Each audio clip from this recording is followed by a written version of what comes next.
সার্জিসের অবস্থান পরিষ্কার করতে হবে। এর মাঝখানে আবার এখন এটা করছে হাসনাত, তাদের মুখোশও খোলা হচ্ছে এমনটা দাবি করা হচ্ছে, আরো নাকি খুলে দিবে। নতুন করে যে প্রশ্নগুলো সামনে আসছে, নির্বাচন আদৌ হবে কিনা, অথবা এই সরকারের অধীনে কোনো নির্বাচন হবে কিনা, কিংবা বর্তমান সরকার কোনো ধরনের নির্বাচন অনুষ্ঠানের সুযোগ পাবে কিনা। ডক্টর ইউনূস সরকার একটি নতুন নাম দিতে চাই, সেটি হলো এসএম সরকার বা সোশ্যাল মিডিয়া সরকার। প্রধান উপদেষ্টা নিজেও রাষ্ট্র পরিচালনায় ব্যর্থতার দায় স্বীকার করেছেন।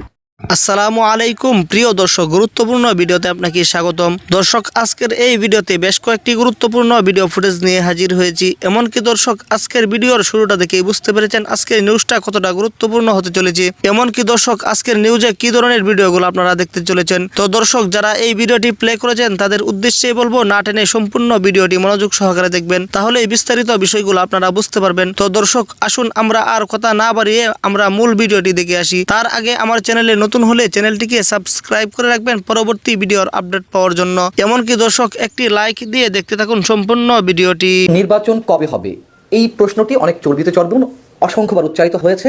এখন নতুন করে যে প্রশ্নগুলো সামনে আসছে, নির্বাচন আদৌ হবে কিনা, অথবা এই সরকারের অধীনে কোনো নির্বাচন হবে কিনা, কিংবা বর্তমান সরকার কোনো ধরনের নির্বাচন অনুষ্ঠানের সুযোগ পাবে কিনা। এখন কি কারণে প্রশ্নগুলো উঠছে, যেমন বিপ্লবী ওয়ার্কার্স পার্টির সাধারণ সম্পাদক সাইফুল হক বলেছেন, নির্বাচন সুষ্ঠু করতে হলে উপদেষ্টা পরিষদের সদস্য পদ থেকে 3 ছাত্রনেতাকে পদত্যাগ করতে হবে। কেন?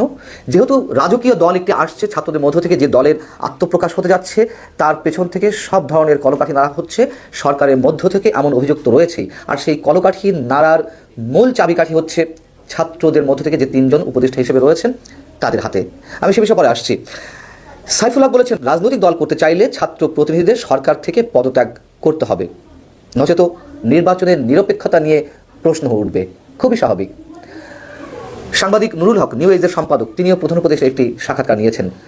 এর মধ্যে তা প্রকাশিত এবং প্রচারিত হয়েছে, আপনারা অনেকেই শুনেছেন। সেখানে সরাসরি যে প্রশ্ন এর আগে প্রধান উপদেষ্টায় কেউ করেননি, সাংবাদিক নুরুল কবির সেই প্রশ্নটি করেছেন।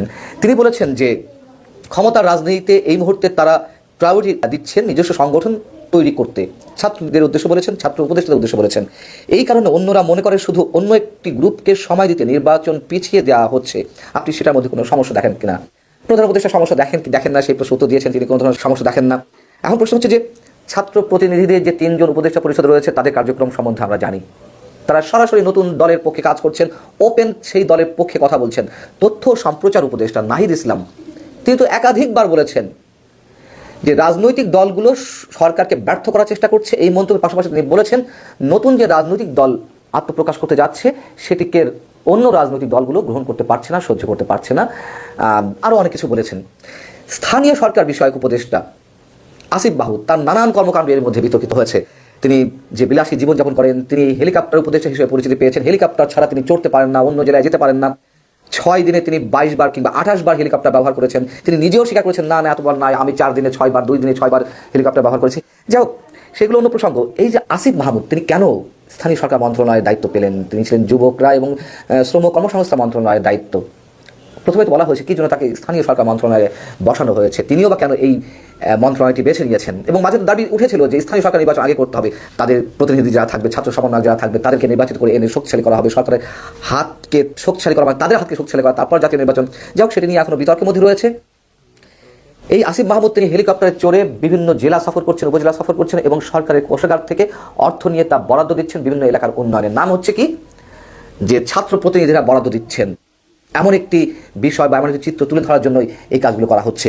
এবং কিভাবে কোত্থেকে তিনি বরাদ্দ দিচ্ছেন, অন্তর্বর্তী সরকারের অধীনে এই ধরনের বরাদ্দ বিভিন্ন জায়গায় মোটা অঙ্কের টাকা বরাদ্দ দেওয়া যায় কিনা, সে বিষয়ে তো প্রশ্ন উঠেছে। আর মাহফুজ আলম, যিনি মাস্টার মাইন্ড আমাদের প্রধান উপদেষ্টার ভাষ্য মতে, তিনি তো সবকিছু করছেন। তিনি পারলে পুরো দেশের মানচিত্র চেঞ্জ করে দেন। এসব তো পুরনো কথা, কিন্তু আমরা দেখছি যে তাদের মধ্যে এত সমালোচনার পরও কোনো কিছুর কমতি হচ্ছে না। এর আগে তারা পুলিশের সহযোগিতায়, সেনা সদস্যদের পাহারায় তারা বিভিন্ন জায়গায় সমাবেশ করে বেরিয়ে গেছে, এসবও গণমাধ্যমে উঠে এসেছে। এবং প্রোক্লেমেশন অব রেভলিউশনকে, মানে এইটি তুলে ধরতে তাদের যে চেষ্টা ভয়ঙ্করভাবে হুঁশিয়ারির মাধ্যমে, সেটাও আমরা দেখছি। এবং তারা এটি করতে গিয়ে যে রাষ্ট্রদ্রোহিতার সামিল যে কর্মকাণ্ডগুলো ঘটাচ্ছে, সংবিধানকে ছুঁড়ে ফেলার, এইসবের মধ্য থেকে সরকারের সব কিছুতে একটা সমর্থন রয়েছে, প্রচ্ছন্ন সমর্থন রয়েছে। কোনো কিছুতেই কোনো ধরনের বাধা দেওয়া হচ্ছে না। এবং নতুন যে কিংস পার্টি বা রাজকীয় দল আসছে, সেটিকে কেন্দ্র করে সরকার মোটামুটি হৃষ্টপুষ্ট করার জন্য যাবতীয় যা করার করে যাচ্ছে। তো এই অবস্থায় নির্বাচন হলে সেটি প্রশ্নবিদ্ধ হবে না তো কী হবে? এর আগেও তো আওয়ামী লীগ সরকারের সময় বলি, ওয়ান রিভের সরকারের সময় বলি, যখনই কোনো কিংস পার্টি জন্ম নিয়েছে, আত্মপ্রকাশ করেছে, সরকারের সব ধরনের সহযোগিতা নিয়ে তারা গড়ে উঠেছে, তারা আত্মপ্রকাশ করেছে। কিন্তু এইভাবে ওপেন ড্যাম কেয়ার স্টাইলে বেপরোয়াভাবে সরকারের মধ্য থেকে সমর্থন জানানো, একেবারে বলে কয়ে রাজকীয় দলের আত্মপ্রকাশ এর আগে কখনো ঘটেনি, কিন্তু এখন ঘটছে। এখন বিষয় হচ্ছে যে এই কারণে যদি কোনো নির্বাচন হয়ও, মানুষের ধারণা সেটি আওয়ামী স্টাইলের নির্বাচন হবে, প্রহসনের নির্বাচন হবে, হয় ছাত্র প্রতিনিধিদের সমন্বয়ে যে রাজনৈতিক দলটি আসতে যাচ্ছে সেটিকে জেতানোর চেষ্টা করবে, তারা ক্ষমতায় আসবে, অথবা বিরোধী দলে বেশ ভালো একটা আসন নিয়ে তারা আসবে, নানান ধরনের আলোচনা রয়েছে। তাহলে কি হবে? সেই আওয়ামী স্টাইলের প্রহসনের নির্বাচন বা নির্বাচনের নামে নাটক বা মেকানিজম যাই বলি না কেন, সেরকম একটি কথাবার্তা এরই মধ্যে শুরু হয়ে গেছে। এই অবস্থায় এই সরকারের অধীনে কোনো নির্বাচনী অনুষ্ঠান সম্ভব নয়। পাশাপাশি এ কথাও উঠছে যে দেশের সার্বিক যে অবস্থা, যে পরিস্থিতি, সাংঘর্ষিক একটা অবস্থান বিভিন্ন রাজনৈতিক দলগুলোর মধ্যে, একটা সঙ্গে আরেকটা, বিএনপির সঙ্গে জামাতের কিংবা আওয়ামী লীগ তো কোণঠাসা হয়ে রয়েছে, তাদেরকে নিষিদ্ধ করা না করা, এদিকে ছাত্র নেতৃত্বের সঙ্গে বিএনপির একটি চরম দ্বন্দ্ব, জামাতের সঙ্গে ছাত্র নেতৃত্বের একটি আন্তরিক সম্পর্ক এবং ছাত্রদের বিভিন্ন প্রোগ্রামে, বিভিন্ন অনুষ্ঠান, বিভিন্ন তাদের যে সিদ্ধান্ত, সেখানে জামাতের যে পরামর্শ, সিদ্ধান্ত, তাদেরকে সহযোগিতা করা, নানান ইকুয়েশন কাজ করছে। এবং অর্থনৈতিক, সামাজিক এসব অবস্থা সহ সার্বিক দিক থেকে যে মানুষের মধ্যে একটা চাপা, একটা অস্থিরতা তৈরি হয়েছে, সেই জায়গা থেকে মানুষের মধ্যে এখন এই প্রশ্ন উঠেছে যে বর্তমান সরকার আসলে কতদিন টিকবে, তারা কি আসলে কোনো নির্বাচন উপহার দিতে পারবে, সেটি প্রহসনের হোক বা সত্যি সত্যি সুষ্ঠু কিংবা নিরপেক্ষ হোক, নাকি তার আগেই এই ধরনের কোনো নির্বাচন আয়োজনের আগেই সরকারকে বিদায় নিতে হবে, আমরা জানি না। তবে সময় যেটি বলছে, বাস্তবতা যেটি বলছে, যে প্রশ্নগুলো উত্থাপিত হচ্ছে তা একেবারে অমূলক কিছু নয়, সেই প্রশ্নগুলোর পেছনে যথেষ্ট যৌক্তিকতা রয়েছে।